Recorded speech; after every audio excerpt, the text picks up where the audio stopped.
በርካታ ተመልካች ማግኘት ይፈልጋሉ። እንግዲያውስ አጭርና ቀለል ያለ ይዘት ያላቸውን ጉዳዮች፣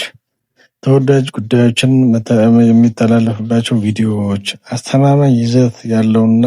የሚገራርሙ መረጃዎችን ማጋራት፣ የፊት ለፊት ገጽታ ያላቸው